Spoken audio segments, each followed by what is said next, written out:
We go through ups and downs and ups and downs. Today we want to talk about something a bit lighter because eventually you're going to get through it. You will know how to do it. You can handle it. Oh my God, you're so good with these things. I'm not caring what people think. And then 2 hours later, Screw it, I'll just do what feels right for me. I love that. Believe in yourself. Things do get easier. Is this normal, guys? The expression baby steps applies more to the moms than the babies. Welcome to In Parallel, because a lot of us girlies are walking the same exact season in parallel. When we talk about motherhood, generally we talk about how hard it is, how difficult it is to get through the newborn stage and then, toddlerhood. But today we want to talk about something a bit lighter because eventually you're going to get through it and you will know how to do it. You can handle it. Yeah, absolutely. Because I honestly, like when the conversations, part of the conversation we have with each other as moms is like, oh my God, it's so hard, it's so frustrating, no. But also we get better at stuff and some stuff starts feeling lighter. Mm-hmm. So I love today's episode theme. We're going to start with the opening ritual as every time. Right. So the ritual is called Walking This Season. And it starts with one word for my week. What's your one word for this week, Sumaya? I'd say mindfulness. Mindfulness. Okay. Care to explain? Explain. It goes along so many things that what we mentioned in our last episode and that I'm sure we'll mention again in the next ones. But just being mindful of what you want and what makes you happy and just going along with the flow and doing what's good for you, what works for you, and letting go of all the toxic things, all of the bad vibes, and just living your life as you want it, one step at a time. I love that. It's a smooth transition into my word that is decisions and choices. I'm starting to declutter my home and I'm starting to make a lot of decisions and choices, in logistics in life, so that my life feels a bit easier and smoother. So I love that. I love that as well. I think we all agree that our generation grew up, or I'd say maybe not our moms and dads, but maybe the generation before, we grew up in really cluttered houses. And that was what was, that's how it was back then. And we kind of all share this trauma of wanting to be minimalistic and having the least clutter possible and not hoard unnecessary things. Oh my God. And I just have this ritual where every year I go through my cupboard, my closet, and I just remove everything that I have not used the past year. Yeah, it takes everything in me to do this. I'm just starting to change because it's part of your programming, it is. Why would you give it away if it still works? But I haven't touched it in a year. Exactly. It just sits there looking at me. Yeah. Now I feel like, I got rid of the desk that I had in my living room and the chair. And now my daughter has space to play. And and it's so much bigger because I was like, what if someone comes to our place as a guest and then I wouldn't have all these scenarios that would only last 15 days out of a year. And I would just keep something just in case. No. But it's always so funny. I don't know if it happens just to me, but the minute I get rid of something, 2-3 days later, I actually need that thing. No. It happens to me all the time. But I'm happy. I'm happy to declutter in any case because it makes me feel so relieved. The relief of having, clean space, it's priceless. I kind of cheated my way into this. So I have stuff that I've given and stuff that I've stored. Don't tell me it's the newborn clothes. No, I'm not answering that question. This is not supposed to be on the podcast. Whatever. What kind of question is that? It's one of those questions you never ask a mom. You never ask someone. I'm kidding. You can ask. I'm keeping the newborn clothes, but it does not mean I want a second baby right now. Please. Yeah. That's exact. That's not it. That's at not all. what you're trying to say. That's not what I'm trying to say. It's just that, just in case. Yeah. Or also the emotional value that you associate to certain things, newborn clothes. Of course I'm not going to give, I still have, what I found? My own newborn onesie my mom brought me. Mm-hmm. I wore in 93, She brought it to me, 94, because I was born in November. So I was so happy that she kept that for me. Yeah, you still have les bulletins, like the school cards? I do. You still have? Because I would not say that my mom is a hoarder, but it's... Thank you, Mom. Yeah, Honestly, thank you, Mom. Yeah. Thank you, actually, because my mom kept every single thing that we did as kids, like, drawings. A house with the sun. Exactly. Like drawings that you think, you're like, what the hell is this? But my mom kept every single thing and put it in a box. Like, I would say something. Actually, I'm not going to say it. But she kept, like, the bracelet they give you at the hospital when you give birth. Yeah. She kept mine. She kept mine as well. Yeah. We kept, like, so many small things like this that you think are meaningless. I know what you were not trying to say. She kept it too. This should not be on YouTube. So I'm thinking, like, and of course the pictures, because back then we used to have physical albums. So all of that is priceless, because now you get to show it to your kid and show them that you were also a kid at some point, and show them how you grew up. And there are a lot of differences. I saw this thing on social media recently where they asked this new generation how they answer the phone, and they did this. Yeah, and our generation, when you are pretending to answer the phone, you would do this. Yeah. So there are so many different things, and it goes beyond just the way we talk or the way we do things. It's also like how we think, I guess, or and you want to give her a glimpse of that at some point Yeah. in life. So that's why a lot of the things that I stored is this, actually. Yeah. Like, the toys that you used to play with it. I want to eventually in the future, like if she's 18, like give her a toy or two per year. And like, oh, this is a spoiler. If you're 18 and watching this, it's coming your way. Assuming that I'm still going to be podcasting in 18 years. Yeah. But like just a toy or something, from each year, and like give it to her as a gift. Wow, that was all from one question. Yeah. Choices. Can I be just Yeah. control freak mom for 2 seconds? Tell me. Because you mentioned the question about keeping toys and using them 18 years later and things like that. That's completely valid, and I really love that as a keepsake. But just one thing that I read, and it's super important, because regulations around safety of toys and all of that has changed since we were kids. And a lot of what was considered as safe back then is not anymore. That includes the materials used for the toys, how they're shaped, and a lot of things that we do not necessarily pay attention to when we don't know how these things work. But it's important to keep that in mind if you have a toy that you've carried with you when you were a kid and you want to share it with your kid now. I love that. That includes also stuffed toys, because the material they used to do for stuffing now is considered as toxic. So just pay attention to that. Oh my God, you're so good with these things. I agree with, like, honestly, yeah, you have to go to a safety check before transferring anything. I actually have a toy from my own childhood that I actually needed to keep away, because I don't know. I'm not sure. Yeah. I'm not sure if the plastic is, of course we had plastic at 90s, like full on plastic, like no wood, no Montessori, like a hot pink dog, Yeah, I know.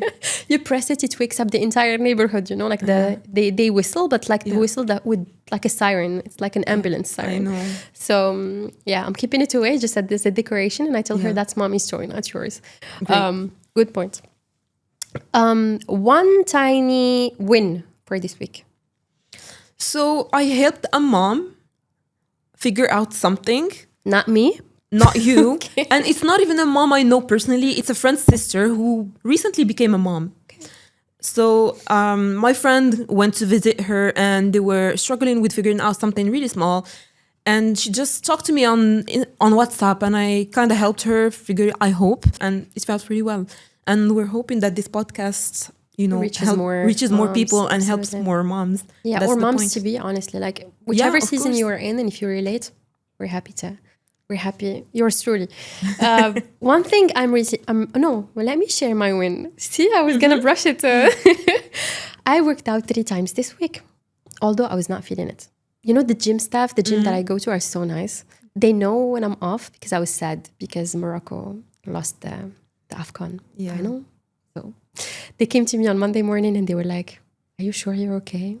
Like they were actually asking me, and I still showed up 3 times. So I'm really happy that even given the emotional charge that we have this week, I still showed up for myself, and I take it as a win. One thing I'm releasing this week. Trying to do a lot of things at the same time just because they need to be done. Okay. Sometimes you kind of need to prioritize and just let go of things and decide what's actually a priority or not. I like that. Yeah. It should be an ongoing theme every week. Yeah, honestly. Yeah. I'm releasing the idea that I should be calm. you know, You should be what? that I should behave, that I should be calm, you know, like Oh, I should calm. act as calm, even if I'm not feeling calm. Of course, respectfully and with dignity and everything. But I'm releasing that idea. Like if I need just to let some things go out, I will let them in the most respectful way to myself. Like even myself, like, you know, I discovered that just dancing and I found a way to release tension and release charge, you know, from the day in a very healthy way with my daughter. So we put on a song and she starts dancing and singing, and I just sing very out loud, you know, like I just let it out, but I'm kind of shouting, but at the same time I'm singing. So I just released the idea that I should pretend that I'm calm, although I'm not, especially like we're women, we go through ups and downs, and like, you know, things keep fluctuating. So if I'm not feeling like I want to be calm, I'm not going to be calm, you know, I'm releasing that. So the theme of this game is going to be things that surprisingly felt lighter after motherhood. And we're going to start with the first one, that is caring less about what people think. Are you in parallel or not? Let's do it. 3, 2, 1. In parallel. In the parallel. Absolutely in parallel. Yeah. I mean, you have to walk the same season. No, I'm kidding. But you have to know, like you cannot just, I cannot, like, I don't know how to say this, but I cannot accept everybody's opinion at an equal stage, you know, like at an equal state. It doesn't make sense. Even if someone has an opinion about something, we don't have the same lives, we don't have the same background. So yeah. But it's such an easy thing to say, but in practice it's way harder, because some people, even though you don't share the same things with them, it takes only one comment to push you to let you spiral for weeks. So yeah, it's something, it's work in progress. We should add another option, not in parallel or in parallel, but trying to figure it out. Kind of in between. Kind of in between, yeah. For me, it goes a bit beyond that, in the sense that, you know, in the initial episode, we talked about decision fatigue and, you know, the fact that you have to think about so many things at the same time. And, you know, the fact that you're, if you have to care about everyone's opinions, you're not going to end up having your own. You're not going to end up doing what you actually want to do for yourself. And you just have to prioritize yourself and sometimes not care about what people think. I know it's harder to say than to do. Yeah. But with the 100 things going on in your life every day, sometimes you kind of just want to, you know, say, screw it, you know, I'll just do what feels right for me. Yeah, I love that. And you must feel better after you do it. It Does. like It's such a relief, yeah. I should learn more on this, because I think I spend more time overthinking. Like I would stand my ground and decide I'm not caring what people think. And then 2 hours later, I would spiral and be like, oh, and what if, you know. But it takes time. I feel like in certain aspects of my life, I don't care anymore, to be honest. That's why I wanted to add another option, the in between. Yeah. And in other aspects, I care a lot. I still care a lot. And that's a big problem. Yeah, I know. It's really tough, actually. Yeah. It's really tough, especially when it comes to things that, you know, touch you personally. Yes. Yeah, and especially on an emotional level. It's really tough to let go. I agree with you. And isn't it all emotional in our case? It is. Second thing, second statement of things that surprisingly started feeling lighter after motherhood. Explaining yourself. I think that it's related to what the initial statement. 100%. We're in parallel, no? Yeah, we are, absolutely. Because if you don't care about what people say, and you do not necessarily have to respond to it, you don't have to explain yourself anymore. I don't explain myself anymore. Yeah. If I don't agree with the person, unless of course I care about the person and what they're saying. But in the case I don't waste my time explaining and my energy for something that it's not gonna, you know, what am I getting out of this? Yeah, 100%.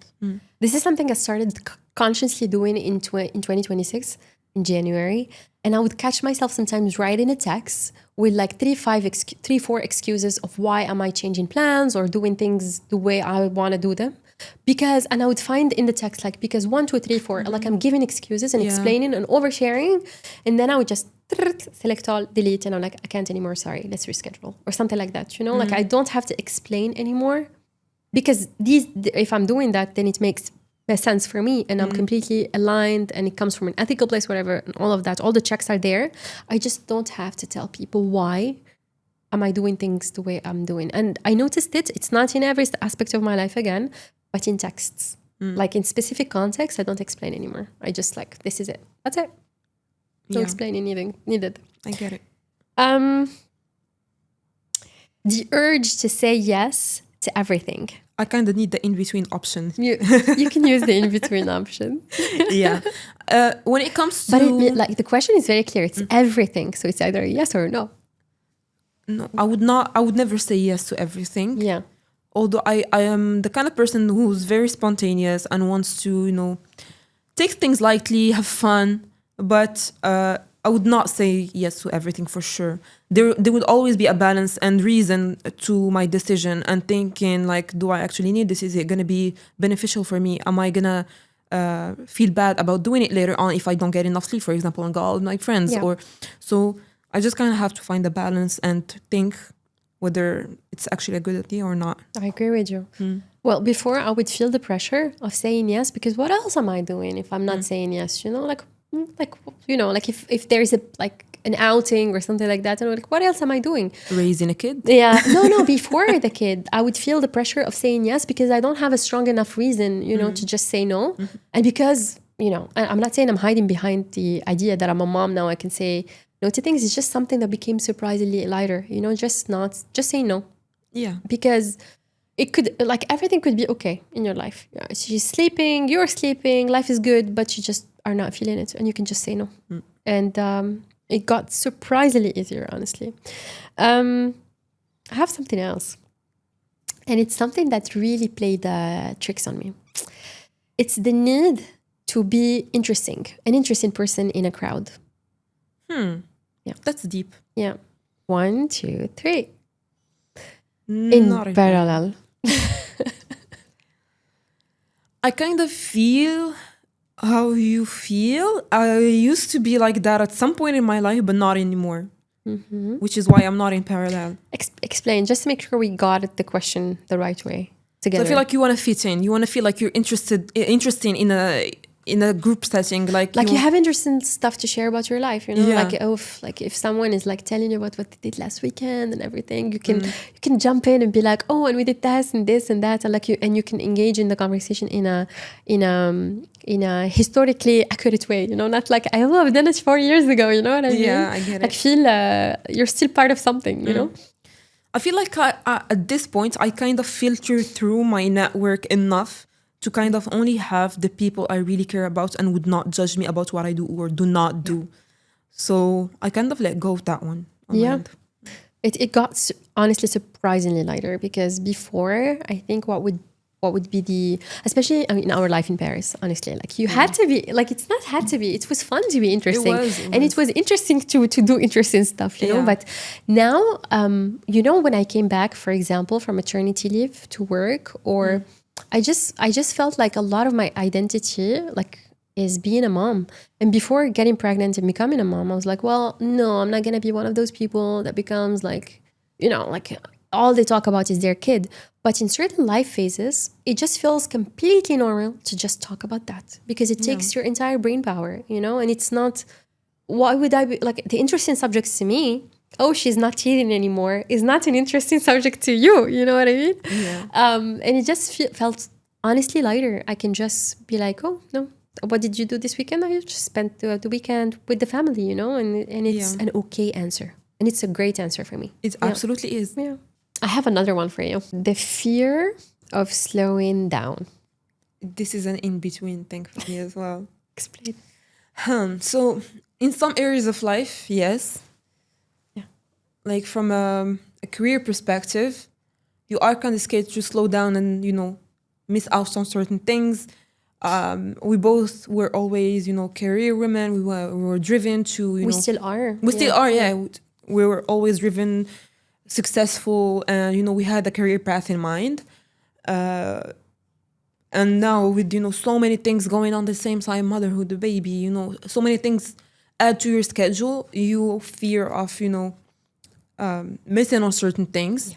But at the same time, for example, on a personal level, I do not, I'm not as scared as much as before on missing out on an outing with friends, or not going to the gym consistently 5 times a week. Thank you. That's what I had in mind. Because I was a gym bunny at some point, but I always expected myself to stay consistent that way after I gave birth, but it's hard. It's not achievable in the first months. Just to be clear, if you don't have, an army, it is achievable later, but you have to let go of other things. So you just have to kind of find your balance. And my balance is perhaps working out less and doing more of other things, like spending more time with my daughter, having more coffee dates with you, going out and doing things for myself, taking care of myself, going for a facial or going just for coffee on my own at the beach, just enjoying the moment by myself. So these kind of things you have to kind of let go of without having the fear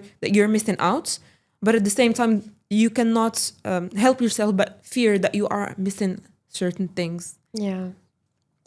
I completely hear you in everything you said. I just feel like, and I feel like, because with the fact that we're moms as well, life is like 100 an hour. And it feels like you have to fit into things into certain schedules and everything. So there is no time to slow down. Before I would be, afraid of the idea of slowing down. Oh no, I should be at 100 as well and whatever. But now I don't have that fear anymore. I'm actually craving sometimes to slow down and just find some moments for myself, as you said. Give you an example. Yesterday I went to the gym. I was not feeling it. I showed up, but I did 10 minutes of weightlifting and then 5 minutes walking and I was done.